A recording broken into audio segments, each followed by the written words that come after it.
안녕하십니까. 전세계 계신 CBN 청취자 여러분, 하나님의 말씀으로 사랑과 행복 전하는 CBN 교과방송의 정수 인사드립니다. 안녕하세요, 김성진입니다. 예, 태풍이 지나갔습니다. 이 태풍으로 인해서 어려움을 당하고 있는 이재민이 있다면 다시 일어날 수 있는 힘을 얻게 되기를 간절히 바라고, 하나님께서 돌보시는 은혜를 보내주시기를 또 기원 드립니다. 사람은 혼자 살 수 없잖아요. 네. 예, 서로 돕고 또 서로 의지하고 사는데, 최근에 제가 처음으로 거제도를 방문을 한 적이 있습니다. 거제도 가보셨어요? 네. 가보지 못했습니다. 저도 처음으로 갔는데, 예, 저희 교회 집사님 한 분의 아버님께서 돌아가셔가지고 조문을 가야만 했습니다. 이제 코로나 때문에 가족장으로밖에 지낼 수 없었거든요. 위로차 이제 방문을 하게 됐는데, 사실 제가 위로를 드리러 갔었는데 위로를 받고 왔어요. 네. 유가족들 중에 우리 방송 애청자분들이 계셔가지고 네. 오히려 저를 보더니 잘 듣고 있다고, 꾸준한 방송과 열심히 해달라고 하는 그런 말씀을 하시면서 저에게 보내주시는 그 용기 덕분에 위로를 드리러 갔다가 위로를 받고 왔거든요. 이게 서로 더불어 산다고 하는 게 이런 의미가 있지 않나 생각이 듭니다. 이 태풍의 위기, 이 코로나 위기에도 서로 돕고 서로 의지하는 그러한 성도들의 교제가 있기를 간절히 축원합니다. 또 아울러 우리 아버님을 잃은 우리 집사님 가정, 우리 모든 가정에 하나님의 위로하심이 함께를 빌겠고요. 또 격려해 주신 우리 거제 하늘빛 교회 성도들, 그리고 또 통영교회 장로님, 그리고 또 성도 여러분, 모든 분들께 진심으로 감사의 말씀을 드립니다. 자, 오늘은 제11과 예수님의 이야기를 전하라 라고 하는 제목인데요. 먼저 기억절 말씀을 읽어드리겠습니다. 내가 하나님의 아들의 이름을 믿는 너희에게 이것을 쓰는 것은 너희로 하여금 너희에게 영생이 있음을 알게 하려 함이라. 요한일서 5장 13절 말씀이었습니다. 자, 오늘 교과의 제목은 예수님의 이야기를 전하라 라고 하는 제목이었는데, 네. 어떤 말씀인가요? 네, 성경은 교리책이 아니라 이야기책이죠. 특히 예수님의 이야기를 다루고 있는 복음서는 더더욱 그렇습니다. 그렇다면 왜 복음서 기자들은 예수님을 전하기 위한 방법으로 그분의 이야기를 선택했을까요? 그분이 가르치신 이야기, 또 병자들을 고치신 이야기, 죄인들을 용서하신 이야기, 또 그분의 십자가와 부활 이야기, 이렇게 복음서가 이야기로 채워져 있는 이유는 그들이 경험한 이야기야말로 바로 반박할 수 없는 가장 확실한 증거이기 때문입니다. 오늘은 성경의 여러 사람들이 만난 예수님의 이야기를 통해서 그 이야기가 전하는 것이 무엇이고, 또 오늘 우리는 예수님의 어떤 이야기를 전할 수 있을지 함께 고민해보는 시간이 되기를 바랍니다. 예, 사람이 가장 확신 있게 얘기할 수 있는 게 있다면 저는 바로 경험이라는 생각이 듭니다. 네. 어떤 사람이 막 군대 얘기를 되게 열심히 했는데, 군대 갔다 왔어? 물어봤더니 아니 안 갔다 왔는데, 그러면은 믿을만 하지 않잖아요. 그렇죠. 그러니까 이 사람의 경험이라고 하는 게 얼마나 다른 사람에게 설득력 있고 또 중요한 이 논증이 되는지 오늘 목사님을 통해서 배워보도록 하겠습니다. 말씀에 앞서 참여 듣고 시작합니다. 여기는 말씀의 방송 CBN 코리아입니다.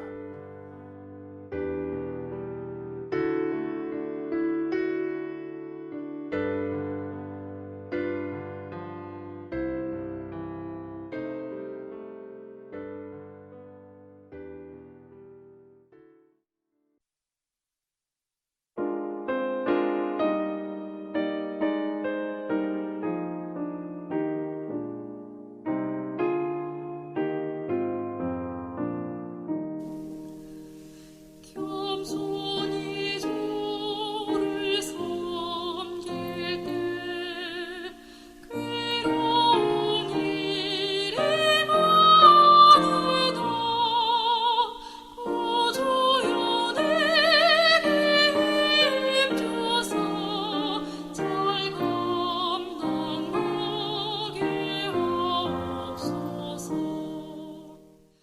예, 찬미 잘 들었습니다. 1월 소지는 간증의 기초가 되시는 예수님이라고 하는 제목인데, 어떤 말씀인가요?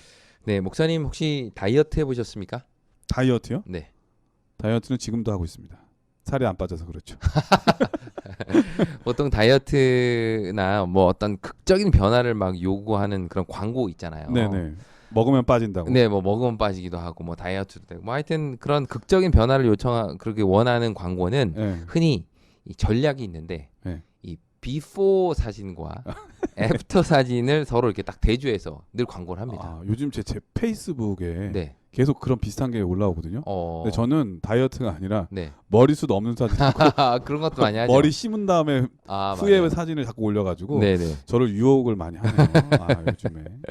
네, 이처럼 뭐 다이어트 식품이라든지 뭐 운동을 하기 전에 사진과 운동한 이후의 사진 또 뭐 머리 이식을 한 다음과 이전의 사진 이런 걸 서로 대조하면서 옷 팔 때도 그러잖아요. 옷.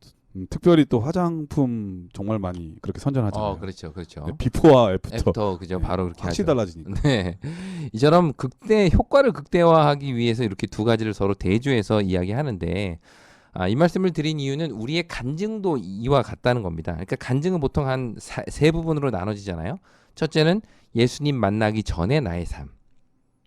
내가 과거에 어떤 삶을 살았는지, 어떤 어려움이 있었는지, 그동안 해결하지 못했던 문제가 무엇인지를 이제 처음 부분에 소개를 하고, 네. 두 번째 부분에는 예수님을 내가 어떻게 만났고, 그 만남을 통해서 내가 어떻게 변화됐는지, 이게 이제 두 번째 보통 이야기를 하고요.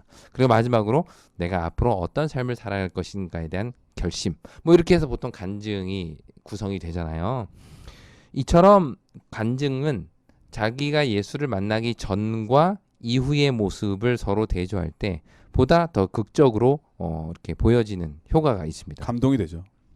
네, 그런데 성경도 이런 순서대로 기록된 부분들이 있는데요. 예를 들어 그 대표적인 게 에베소서 2장이에요. 그러니까 교과책에 설명하는 것처럼 에베소서 2장 1절부터 3절은 예수님을 만나기 이전, 그러니까 before를 얘기하는 거고요. 4절부터는 예수님을 만나서 어떤 변화가 이루어졌는지를 소개하고 있습니다. 자, 그러면 먼저 예수를 만나기 전에 사람들의 상태 1절부터 3절을 읽어보겠습니다. 그는 허물과 죄로 죽었던 너희를 살리셨도다. 그때 너희는 그 가운데서 행하여 이 세상 풍조를 따르고 공중의 권세 잡은 자를 따랐으니 곧 지금 불순종의 아들들 가운데서 역사하는 영이라. 전에는 우리도 다 그 가운데서 우리 육체의 욕심을 따라 지내며 육체와 마음에 원하는 것을 하여 다른 이들과 같이 본질상 진노의 자녀이었더니. 네, 예수님을 알기 전 사람들은 세상의 풍조를 따르고 사단의 영을 따라 하나님께 불순종하는 삶을 살았다. 이렇게 이야기를 해요. 이런 자들은 하나님의 뜻이 아닌 자기의 육체의 욕심에 따라 행동하고 자기 마음에 원하는 것을 추구하며 살았다라는 것이 여기 지금 성경이 우리에게 이야기하는 내용입니다. 그래서 결국 이런 자들은 진노의 자녀로서 하나님의 심판을 받을 운명에 처하게 되죠. 이것이 예수 그리스도를 만나기 전의 모습입니다. 그러나 4절부터는 예수 그리스도를 통한 극적인 변화를 소개하는데요. 4절부터 7절 말씀 보시겠습니다.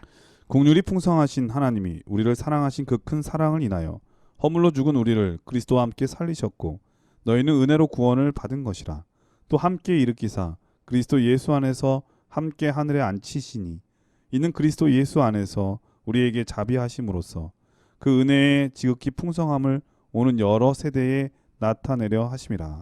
네, 바울은 여기서 본질상 진노의 자녀인 자들이 하나님의 은혜를 통해서 구원을 받게 되었다라고 말합니다. 진노의 자녀가 하나님의 자녀가 된 것이죠. before는 진노의 자녀, after는 하나님의 자녀인 것입니다. 그런데 그 이유가 하나님의 자녀가 된 이유가 너희가 착한 일을 하거나 순종을 잘해서가 아니라 전적인 하나님의 은혜임을 여기서 강조하고 있습니다. 결국 진노의 자녀가 하나님의 은혜를 통해서 하나님의 자녀가 되었다는 것. 이것이 여기서 바울이 말하고자 하는 핵심인 것이죠. 여기서 우리는 비포와 애프터의 기준점이 되는 것을 보게 되는데요. 그것이 바로 예수 그리스도입니다. 죄인이 의인이 되고 진노의 자녀가 하나님의 자녀가 될 수 있는 유일한 이유. 그것은 예수 그리스도를 통한 은혜 때문이라는 것이죠. 그래서 바울은 그 누구도 변화된 자신의 상태를 자랑할 수 없다라고 말합니다. 한번 생각해 보세요. 아버지를 떠난 탕자가 누군가의 종이 되어서 돼지 치는 일을 하며 살았잖아요. 마치 사람이 육체의 욕심과 세상의 풍조에 사로잡혀 있는 것처럼 탕자도 그런 상황이었습니다. 그러던 그가 갑자기 종에서 아들이 되죠.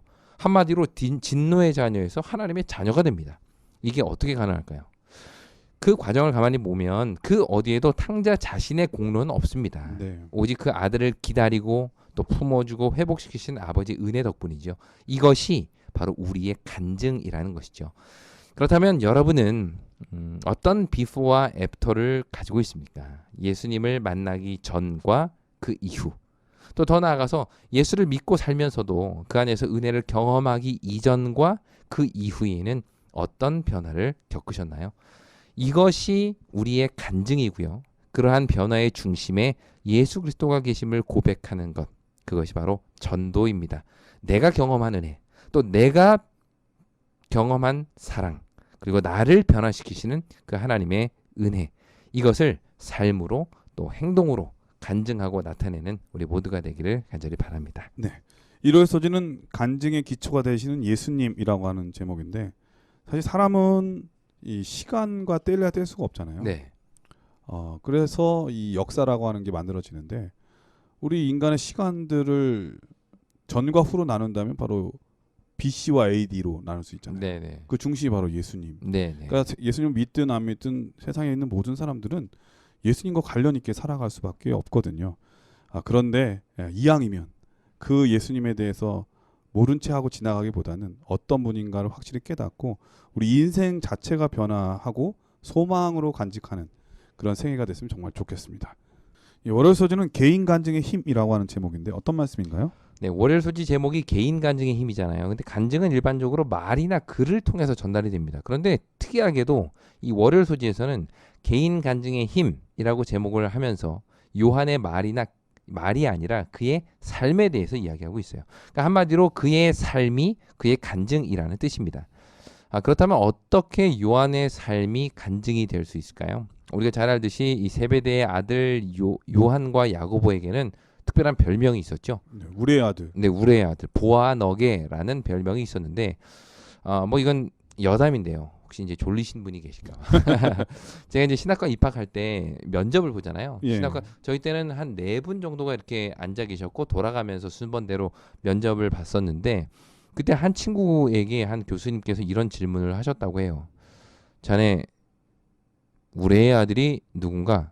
이렇게 물어봤다. 우리의 아들이 누군가 하면 그거는 야고보와 요한입니다. 이렇게 대답을 해야 되는데 이 친구가 그걸 모르는 거죠. 성경에 우리의 아들이 나오는지도 모르고 그래서 이분이 고민을 하다가 혹시 그러면 번개 아닙니까? 이렇게 대답을 했다는 거야. 나와서 이제 물어보는 거. 야, 우리 아들이 뭐냐? 번개 맞냐? 우리 예. 다행히 이 친구는 이제 신학과에 잘 합격을 해서 4년을 잘 마쳤는데 어쨌든 야고보와 요한은 우레의 아들이라는 별명을 가질 정도로 아주 성격이 급하고 불같은 그런 사람이었죠.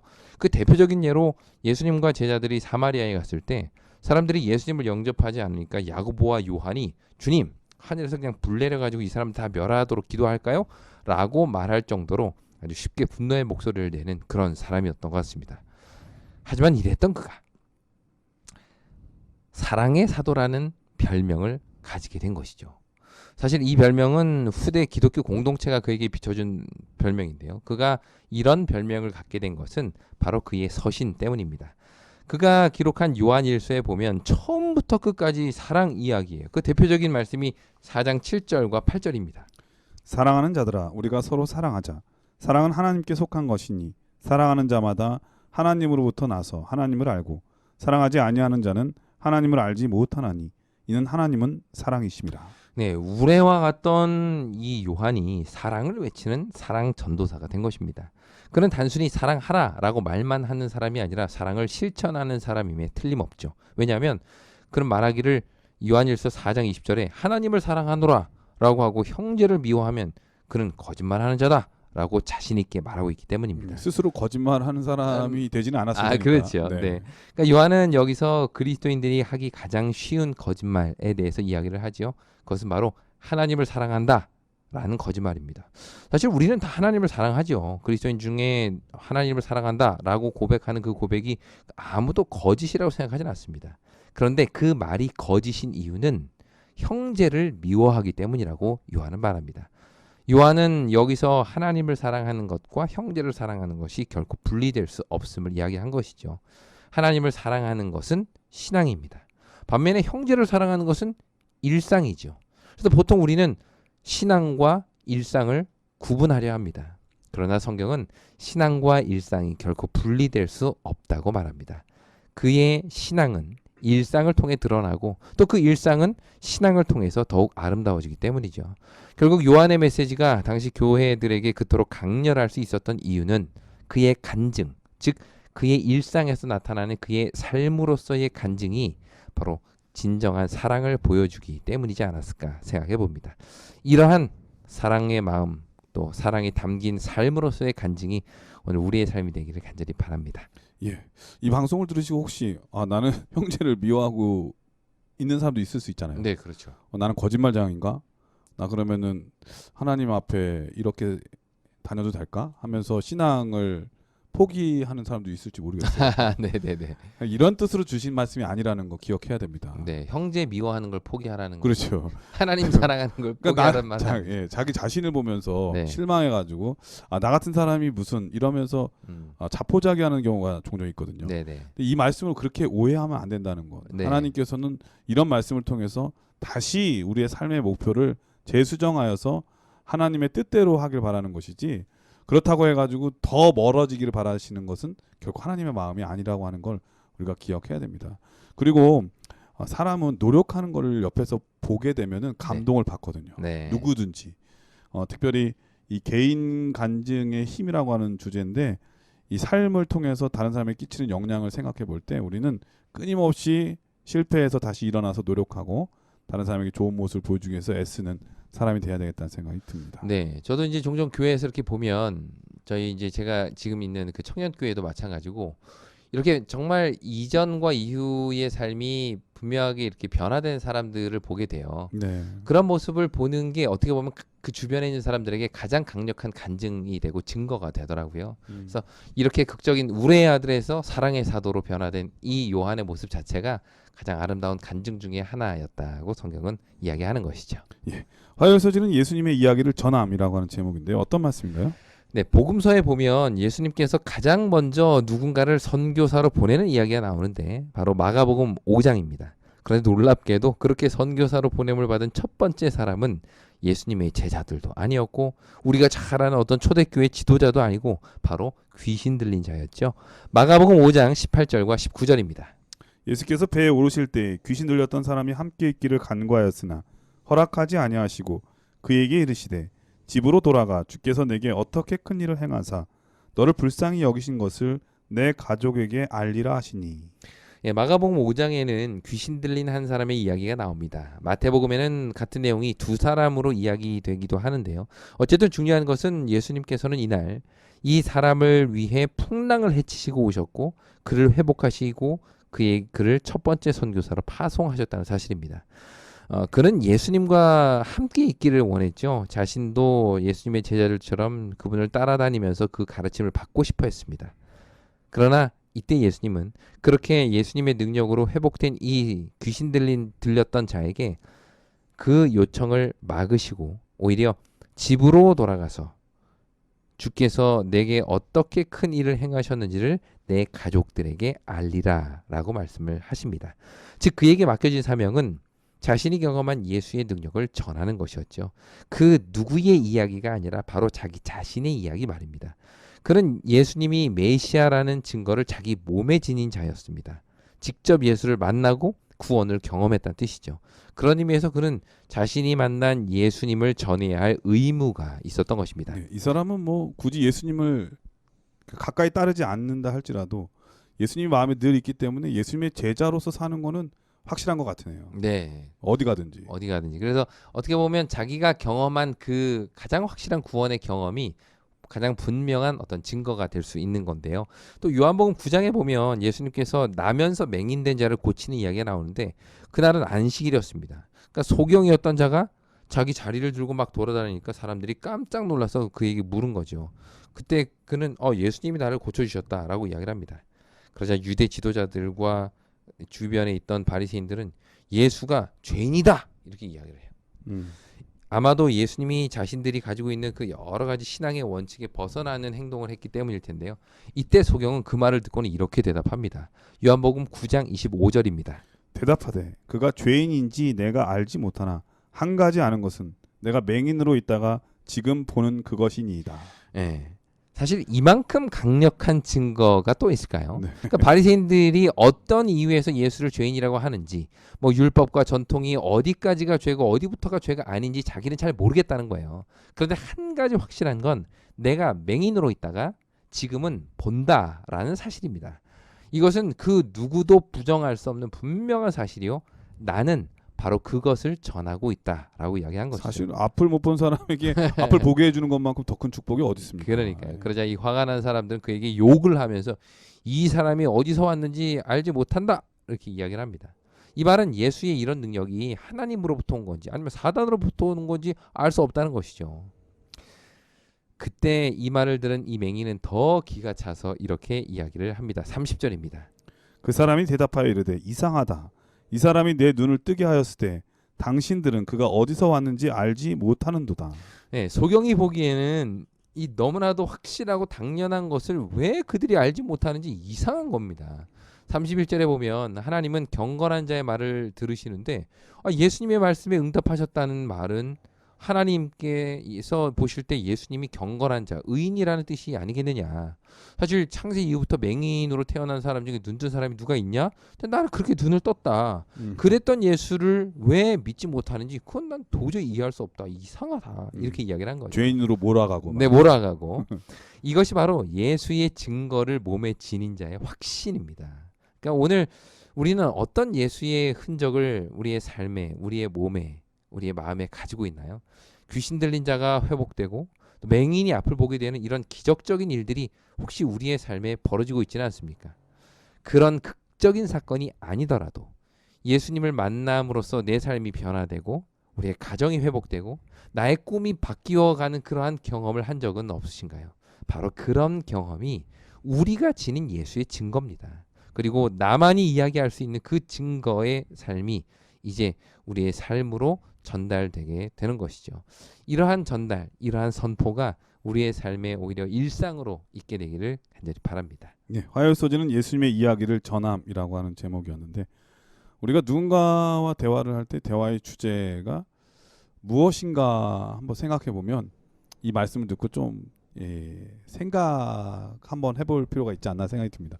우리 대부분의 만나면 얘기하는 게 뭐 재테크, 요즘은 건강, 뭐 이런 건데 사실은 복음을 전하려면 복음의 핵심이 있어야 되는데 그 핵심이 바로 예수 그리스도에 된다고 하는 것 우리가 꼭 기억해야 되겠습니다.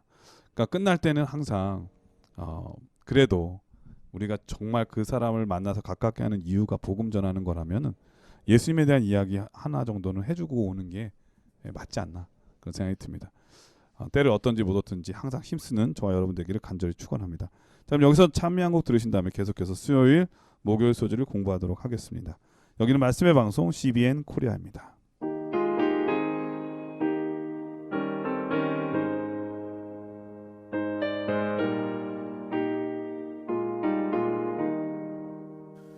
주님의 뜻을 이루소서. 고요한 중에 기다리니 진흙과 같은 날 빚으사 당신의 형상 만드소서. 수요일 소지는 확신을 가지고 증언함이라고 하는 제목인데 어떤 말씀인가요? 네, 성경을 보면 그 글을 쓰고 있는 사람들의 확신이 느껴지죠. 자신이 전하는 내용뿐만 아니라 그것을 믿고 받아들이는 사람이 경험할 변화에 대해서도 아주 강한 확신을 보이고 있는데요. 요한일서 5장 11절과 12절을 보시겠습니다. 또 증거는 이것이니 하나님이 우리에게 영생을 주신 것과 이 생명이 그의 아들 안에 있는 그것이니라. 아들이 있는 자에게는 생명이 있고 하나님의 아들이 없는 자에게는 생명이 없느니라. 네, 여기서 요한은 아주 단언합니다. 아들이 있는 자에게는 생명이 있고 아들이 없는 자에게는 생명이 없다. 그가 이렇게 확신 있게 이야기할 수 있는 이유는 그 사실을 본인 스스로가 확실히 믿기 때문인데요. 당연한 이야기지만 확신 없이 누군가에게 확신을 줄 수는 없습니다. 누군가에게 어떤 확신을 주기 위해서는 먼저 내가 그 내용에 대한 확신이 있어야 하는 것이죠. 바울이 그토록 열정적으로 복음을 전할 수 있었던 이유가 뭘까요? 그는 자신이 전하는 복음에 대한 확신이 있었습니다. 로마서 8장 38절 보시겠습니다. 내가 확신하노니 사망이나 생명이나 천사들이나 권세자들이나 현재 일이나 장래일이나 능력이나 높음이나 깊음이나 다른 어떤 피조물이라도 우리를 우리 주 그리스도 예수 안에 있는 하나님의 사랑에서 끊을 수 없으리라. 여기서 우리는 이 말을 전하는 바울의 확신을 느낄 수 있게 됩니다. 그리고 그의 이러한 확신이 그 복음을 듣는 자들의 마음에 확신을 주는 것이죠.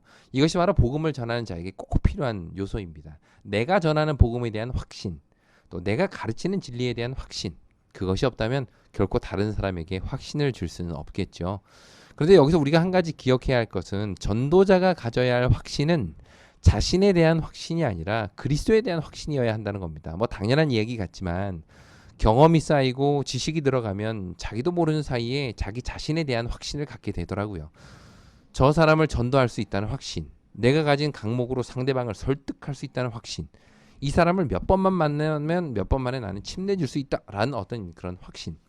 사실 자신에게 기초한 확신과 예수님에게 기초한 확신은 종이 한 장 차이입니다. 그 말은 지금 내가 가지고 있는 이 확신이 자신에 대한 확신인지 예수님에 대한 확신인지 헷갈릴 수 있다는 거예요. 하지만 이 둘은 전혀 다른 결과를 낳는데요. 자기 확신에 기초한 전도는 교만을 낳지만 예수님의 확신에 기초한 것은 더 큰 믿음을 낳기 때문입니다. 바울은 너무도 확신 있게 복음을 이야기했죠. 그러나 그 확신의 중심에는 언제나 예수님이 계셨습니다. 내가 확신하노니 사망이나 생명이나 천사들이나 권세자들이나 우리 주 그리스도 예수 안에 있는 하나님의 사랑에서 끊을 수 없느니라. 이 바울이 연약함 중에도 구원을 외치고 패배 중에도 승리를 말하며 죽음 앞에서도 부활을 이야기할 수 있었던 이유는 그가 믿는 예수에 대한 확신 때문이었습니다. 그는 자신의 언변이나 지식에서 오는 확신을 버리기 위해 끊임없이 노력했는데요. 전도의 경험이 많아질수록 더 기도하고 더 찬양하고 더 은혜에 감사하는 모습을 통해 우리는 그 점을 알 수가 있는 것이죠. 오늘 우리도 역시 그러한 확신을 갖게 되기를 간절히 바랍니다. 내 능력에 대한 확신이 아니라 나를 붙드시는 예수님에 대한 확신이 우리 모두에게 있었으면 참 좋겠습니다. 이렇게 꼬리에 꼬리를 무는 나의 확신이 너의 확신이 되고 너의 확신이 또 다른 사람의 확신으로 이어져가는 이 선교의 고리가 하늘까지 이어지게 되기를 간절히 바랍니다. 예, 쓰여서지는 확신을 가지고 증언함이라고 하는 제목인데 자신 없이 얘기하는 사람 말을 믿는다는 거는 사실 좀 불안하잖아요. 근데 확신 있게 얘기하면은 아, 그 사람은 뭔가 있으니까 뭔가 확신에 차 있으니까 저렇게 네. 얘기하는구나라는 생각이 들지요. 그래서 우리가 복음을 전할 때는 확신 있게 전해야 된다고 하는 말씀. 근데 이제 한 가지 궁금한 게 하나 네. 있는데 예전 제가 대학교 처음 입학했을 때 네. 이제 소그룹 모임이 되게 활성화됐었거든요. 그래서 저도 이제 친구의 권유에 따라 한번 참석을 했었는데 그 모임을 이끄는 전사님께서 이런 말씀을 하셨어요. 자기는 동양 쇼핑센터에 있는 그 땅을 자신에게 줄 거라고 확신했기 때문에 여리고를 돌듯이 매일 아침마다 한 번씩 그 땅을 돈대요. 묵동에 있는 동양 쇼핑. 네, 네. 목동에 있는 동양. 그래서 지금은 그 땅 주인이 그분인 건지 참 궁금하긴 해요. 이런 것은 어떻게 이해할 수 확신이 있긴 있을까요? 한데, 그죠? 네, 확신이 있긴 네. 한데. 사실 이 확신이라는 것이 근거가 필요합니다. 그죠? 네, 네. 그 근거는 이 하나님의 말씀이어야 되겠죠. 그러니까 그냥 나 혼자 생각에 가지고 있는 자기만의 확신이 아니라 분명한 말씀에 기초한 확신일 경우에 그 확신이 힘있게 전달될 수 있다는 것이죠. 네. 자, 그거를 제가 말씀을 드리고 싶은 겁니다. 네, 네, 우리가 네. 확신을 전할 때 자기 확신이 아니라 네, 네. 예수님께서 우리에게 해주신 말씀의 확신을 갖고 맞아요. 복음을 전하는 사람이 되라는 말씀 기억해야 될 것 같습니다.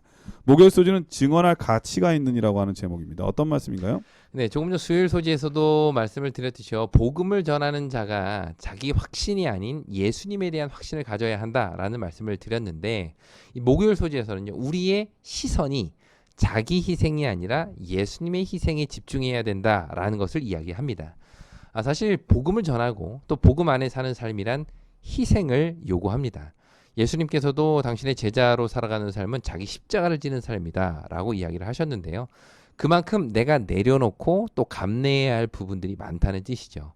하지만 그것이 우리의 초점이 되어서는 안 된다는 것이 이 목요일 소지의 핵심입니다. 내가 겪은 희생, 내가 내려놓은 수많은 것들에 집중하다 보면 오히려 내가 누리고 있는 은혜를 생각하지 못할 때가 있어요. 그러니 너가 희생하는 것에 집중하는 것이 아니라 너 자신을 위하여 예수께서 어떠한 희생을 치르셨는지를 집중하라. 이것이 목요일 소지에서 이야기하고 있는 내용입니다. 갈라디아서 2장 20절 보시겠습니다. 내가 그리스도와 함께 십자가에 못 박혔나니 그런즉 이제는 내가 사는 것이 아니요 오직 내 안에 그리스도께서 사시는 것이라. 이제 내가 육체 가운데 사는 것은 나를 사랑하사 나를 위하여 자기 자신을 버리신 하나님의 아들을 믿는 믿음 안에서 사는 것이라. 네, 바울은 여기서 자신이 십자가에 못 박혔다라고 말하지요. 과거에 자신이 죽었다는 말입니다. 그런데 그는 여기서 자신의 죽음만을 말하지 않습니다. 오히려 그는 자신의 죽음을 그리스도와 함께 십자가에 못 박혔다라는 말로 예수 그리스도의 죽음에 예속시킵니다. 그러니까 예수로 인해 자신이 버린 것, 자기가 포기한 많은 것들은 결국 자신만의 희생이 아니라 그보다 더 큰 예수의 희생에 완전히 예속된 것이죠. 하늘의 하나님이 인간이 되시고 그 중에서 가장 낮은 십자가에서 죽으신 그 예수의 희생은 내가 그리스도인으로서 겪게 되는 그 어떤 희생도 다 덮을 만큼 넓고 크다는 겁니다. 그래서 바울은 빌립보서 3장에서 그동안 자신의 중요하게 생각했던 모든 것들, 뭐 자기 출신이든지 지식이든지 자랑할 만한 모든 것들을 내가 다 배설물로 생각한다 라고 말한 이유는 바로 그리스도를 얻고 그 안에서 발견되기 위함이었던 것이죠. 결국 엄청난 희생을 통해 은혜를 경험한 사람은 자신이 베푼 작은 희생은 부끄러울 뿐입니다.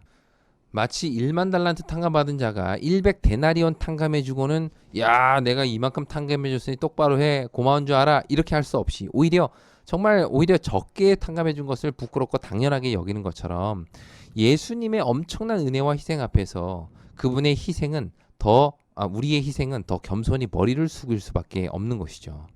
그러니까 우리가 신앙을 하면서 자꾸 내가 포기하고 내가 버리고 내가 희생한 것이 크게 느껴지는 이유는 뭘까요? 그러니까 신앙 때문에 손해보고 믿음 때문에 포기한 것들이 자꾸 우리를 고민하게 만드는 이유는 뭘까요? 그건 아마도 그런 나를 위해 예수님께서 치르신 희생이 얼마나 큰지를 알지 못하기 때문일 겁니다. 그런 사람은 1만 달란트 탕감받았음에도 불구하고 100데나리온 빚진 자의 멱살을 잡고 흔들 수밖에 없죠. 내가 받은 은혜보다 내가 베푼 은혜가 더 커 보이기 때문입니다.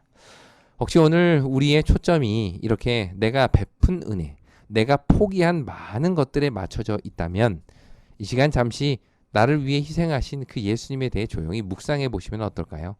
내가 탕감해준 100데나리온을 잠시 내려놓고 내가 탕감받은 1만 달란트에 대해서 생각해 보면 좋을 것 같습니다.